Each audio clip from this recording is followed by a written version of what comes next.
Are you excited to start your first ever project in Pixlr?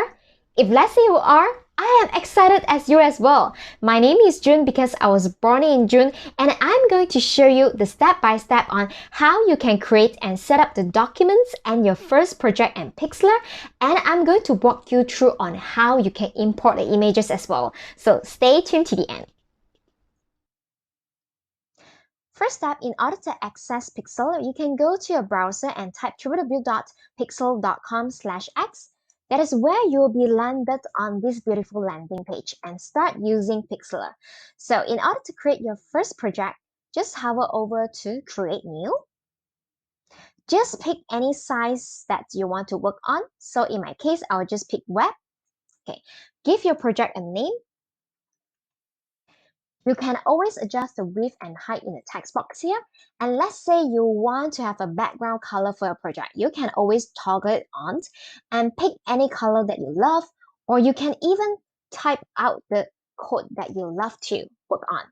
And then go to the bottom and hit create.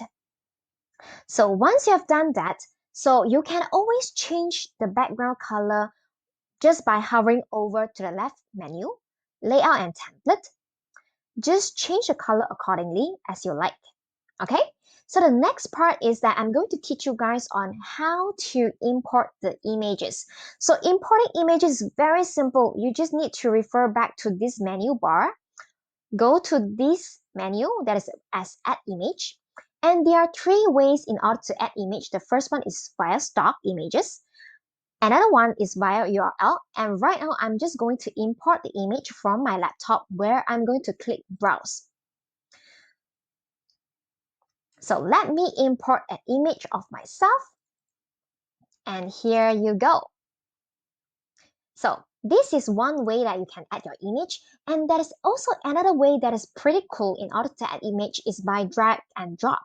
So all you need to do is just to drag this photo, put it inside here, and then let's say you want to go to the same image, you can just add current. If let's say you want to create a brand new project, you can hover to the create new. So in this scenario, we are going to add to current.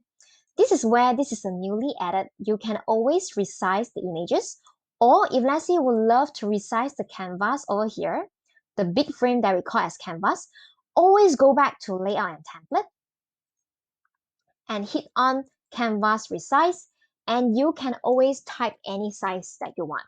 Okay, if let's say you would like to have a relative change, means that when this increase in size, height will also increase automatically. You can toggle it on and type it.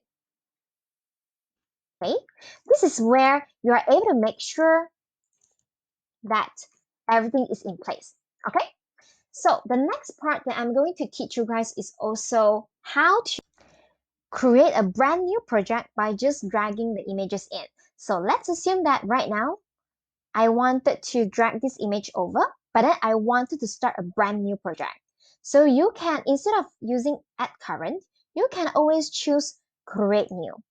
That is where we will create a brand new project. Isn't it very cool and very easy to use? So that's where you're able to use all these different menu bar and arranging all the different style, and also use resize the canvas or resize the image or change the background. So it is as easy as peasy. All right, so now you're all set up for your first ever project to start working on, and I can't wait to see you in the next tutorial. Take care, bye.